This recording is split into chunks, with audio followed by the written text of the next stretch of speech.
I referenced this in the first hour of the show, and I just referenced it again with John Wilner. I love a good list, and I love a good college football list. And one of my favorite things to do is peruse around the old interweb on a daily basis to find some good content for the show. And from time to time, our friends at Athlon Sports provide exactly that for those of us that do a little talk radio and have to fill 3 or 4 hours of time. So stumbled upon their ranking of the 130 college football coaching jobs for 2019. The worst being 130, the best being number 1. And one of the guys that helped compile this list for Athlon Sports is friend of the program, Mitch Light, who's kind enough to join us here. Hey, Mitch, how are you? I'm good, Bill. Thanks for having me on. And I would agree this is probably a talk show, sports talk show's best friend for the dog days of the off season. No doubt about it. I probably should have waited till like June or July, but I'm bringing it out here in early May nonetheless because I just saw it. So you guys, give me the genesis behind this. Obviously, you guys are filling content online and for the magazine as well. What were some of the criteria, and how did you guys decide to come up with this list? Well, we first did it in the magazine in 2010. And then we've freshened it up a couple times for the web last couple of years. Maybe it's been about 3 or 4 years. So we just kind of revisited some stuff. And the criteria, and I'll actually read it from the magazine in 2010, said we have ranked every program in the country based on the attractiveness of the position from a coaching perspective. We considered many factors: tradition, facilities, location, money. But in the end, we simply asked ourselves the following question: where would we want to coach? So this is not like ranking the programs, which it's going to be very similar. It's ranking the coaching jobs, like where are the best places to coach. A lot of its beauty is in the eye of the beholder. Where do you want to live? And one thing, Bill, we tried to – I wouldn't say we did this in a vacuum, but we tried to take things out like, oh, I don't like the current athletic director at Tennessee, so I wouldn't want to work there.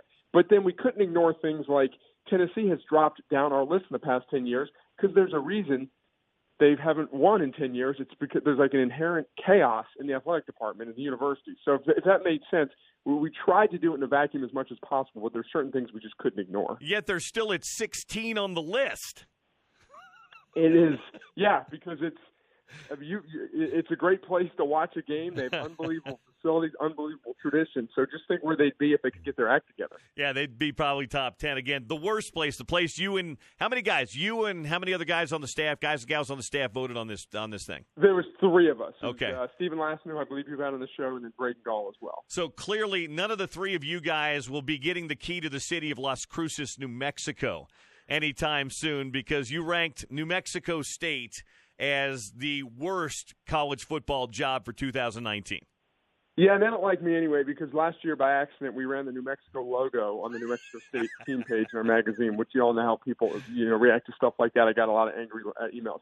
Yeah, I mean, not to spend too much time on the Aggies there, but I think there are a handful of programs you could argue are the quote-unquote worst job. The fact that they're a Division I independent out in the middle of nowhere was probably the deciding factor. Yeah, probably. So good basketball job, not such a good football job. All right, in our state of Utah, there are 3 major Division I programs. You guys ranked Utah State at number 86, BYU at number 55, and Utah at number 39. Let's start first with the Aggies. Was a really bad program for a lot of years. I mean, like 30-some years they were a bad program. But Gary Anderson changed the culture before he left for Wisconsin and made that a pretty good job. Matt Wells built on it, and now Gary is back again. You guys have Utah State at 86. Yeah, I mean, you hit all the highlights there. It was a very difficult job. No one had success there. And the fact that it's got going for it is, I don't like programs that where only one coach has won. Yep. The fact that Matt Wells came in and sustained success is a nice feather in the cap there. I mean, the negatives are the location; it's remote, it's still a tough job. The fact that they've won there says a lot about Gary Anderson and Matt Wells. I'll be interested to see what Gary does in round 2 there. Facilities have gotten a lot better, though. I know you probably haven't made that trek out to Logan. Wait a minute, or did you? No, I don't think you have. No. But they've improved the stadium and the football facilities a great deal. So those things aren't too bad. Yeah, no, and again, if you're a coach, a lot of this is university commitment, and a lot of times the commitment comes after the winning. a school's not going to commit until there's the proof of concept from a coach, and then to retain that coach or to attract a new coach, they've got to invest. So I'm sure that's kind of what happened at Utah State. They realized they had some success. We want to keep it going. Let's spend the money. Mitch Light's our guest from Athlon Sports. We're discussing the piece they've got up on their website today at athlonsports.com, ranking the 130 college football programs in Division I football. Interesting space here. We're a little closer to it, obviously, because it's here. But BYU as a coaching job, historically, from the early 70s through the early 90s, it was a fantastic job under Lavelle Edwards. It's a tough job now, Mitch. It's not a job that, is very easy from a recruiting standpoint and also because of the honor code. And then obviously the coach, Kalani Sitake, is doing a nice job. But it's a tough coaching job. You guys have it at 55. Yeah, and they might have been the biggest faller. Since we did this in 2010, we had BYU at 36. Still in the Mountain West, probably at the time the best or second or third best program in the Mountain West. Life as an independent, it has been a little bit more difficult. And you hit on the highlights. It's a program that you know better than me, but just the recruiting and everything about it. They have won a lot of games there. They've been a consistent winner, but it's a difficult job. It's also it's a unique job as far as the candidates for coaching and all that. So. But it's interesting because I just looked that up before I came on. We had them as high as 36, and now they're in the 50s. The program that's right behind them, though, is interesting. You have them there, but they've had success in recent years. Northwestern at 56, they might have the nicest new facilities in college football, and Pat Fitzgerald seems to be locked in there. He's done a pretty good job. Is 56 too low for? I know historically they've not been great, but Fitzgerald seems to have found the right combination there. Yeah, it might be a little low, and just like every ranking we do these, and we can look back a week later and say that probably is too low, too high. I think the quote unquote academic schools are difficult to rate because they're not for everyone. Obviously, Pat Fitzgerald's a perfect fit there. It's his alma mater, and you referenced their unbelievable football facility on the lakefront that shows the commitment there. But it's still a tough job. And it's not for everyone. There's certain, hey, you know what? It might not be for Gary Anderson if he couldn't handle Wisconsin, academics, But there's something else for the academic schools, and obviously Vanderbilt's a school I'm close to. The expectations aren't that high. There's not, there's no pressure. I wouldn't say there's no pressure, but Derek Mason has not had a winning season at Vanderbilt, and he has, he has solid job security because he's going to 2 bowl games in 3 years. So if that's kind of in the what makes you tick, if that's what you're looking for, the academic schools can be great jobs. But if you want to win a national championship, they're not for you. Back to the school that we here at this station and I have a closer tie to, that's the University of Utah.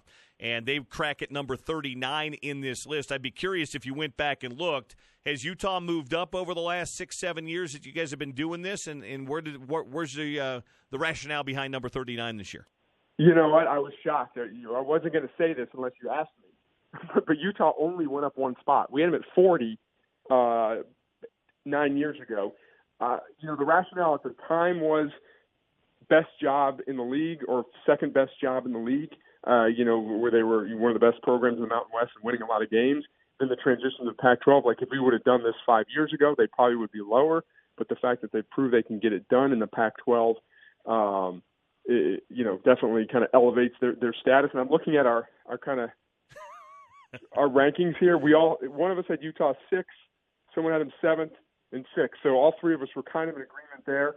I think the things that might make it a difficult job from the outside looking in, that if USC and UCLA get their act together, like I think the ceiling at Utah might be, there's other programs in the Pac-12 where the ceiling's higher. But then on the other hand, they've been very consistent and they won the division last year, so they've proven they can get it done. Facilities are 4 years old. They're probably top 2 or 3 in the Pac-12. Good recruiting base and improving. Big city, easy to access the West Coast. Good fan base, a great home field environment. I think we mentioned that in our blurb there. Yeah, you did. Good fan support. I can't believe you've only moved them up 1 spot in 7 years, though, Mitch. That's especially considering the success they've had.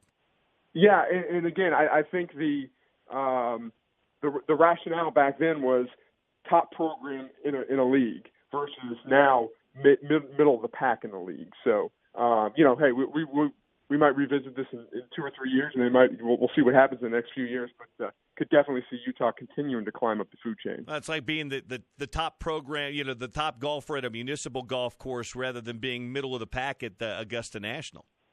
Yeah, so let me ask you, Bill, in the league, my personal rankings were USC, Washington, UCLA, Oregon, and Stanford. I had those 5 programs ahead of Utah. You could make a strong case about Utah over Stanford. Could you make a case for Utah any of those other ones? It's hard. It depends on if you're what you're looking at. UCLA is an interesting job because it's you would think it would be better, and it's never better. It's always the second program in LA. They recruit kids, but they recruit for whatever reason soft kids. UCLA to me is a chronic underachiever. And they've had lots of different coaches. I mean, they've had different. You have hard-ass coaches like Jim Mora, arrogant coaches like Chip Kelly. Well, it'll be interesting for me to see how Chip does over the next couple of years. Terry Donahue, Rick Neuheisel.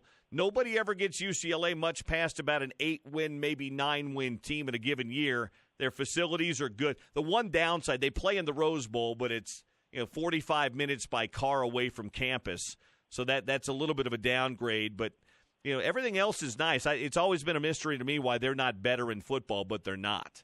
But no, you're right. Oregon's got the Nike tie. They've got a great atmosphere. They've got fantastic facilities. Washington, top-notch as well.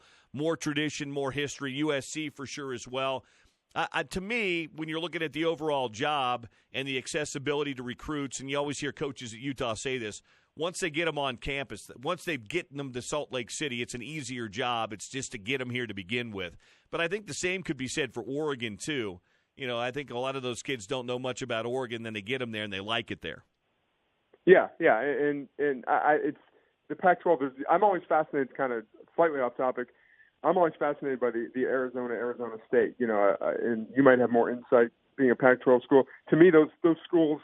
And I can't speak to the specific commitment and facilities. I know Arizona State's done some things recently. But to me, those are 2 programs that are kind of on equal footing. Arizona State probably has more tradition. But to me, that's just a situation like whoever's got the better coach at the time is going to win.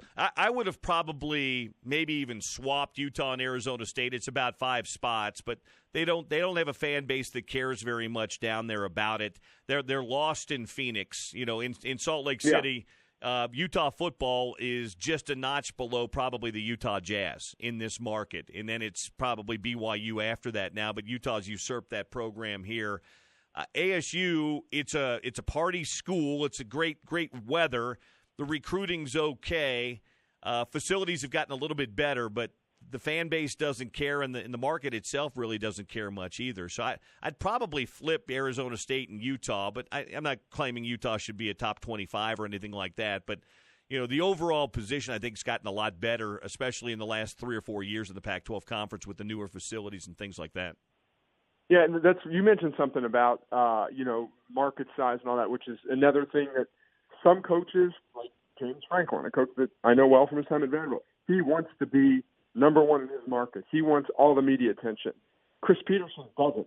Chris Peterson's fine being in Seattle, and Washington football is a huge deal, but there's other things going on there. So that's kind of another thing about, like, do you want to be the head coach in a small college town where you're the number one story every day, or do you want to kind of just go about your business and like Chip Kelly can in Los Angeles? So that was kind of a dynamic we weighed too when doing these rankings. Yeah, I will say this: Utah and BYU are a huge deal statewide here. We can talk about college football as we are today in May. We can talk about it any day of the week, and people want to talk about football, Cougar football, Ute football, whatever it might be, every day of the year in this market. You can't say that about a lot of these programs. I couldn't tell you, maybe unless there's a scandal, the last time UCLA may have gotten any run on radio in Los Angeles.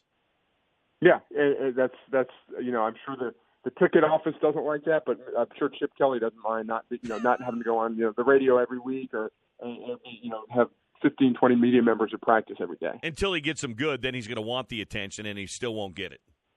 Exactly.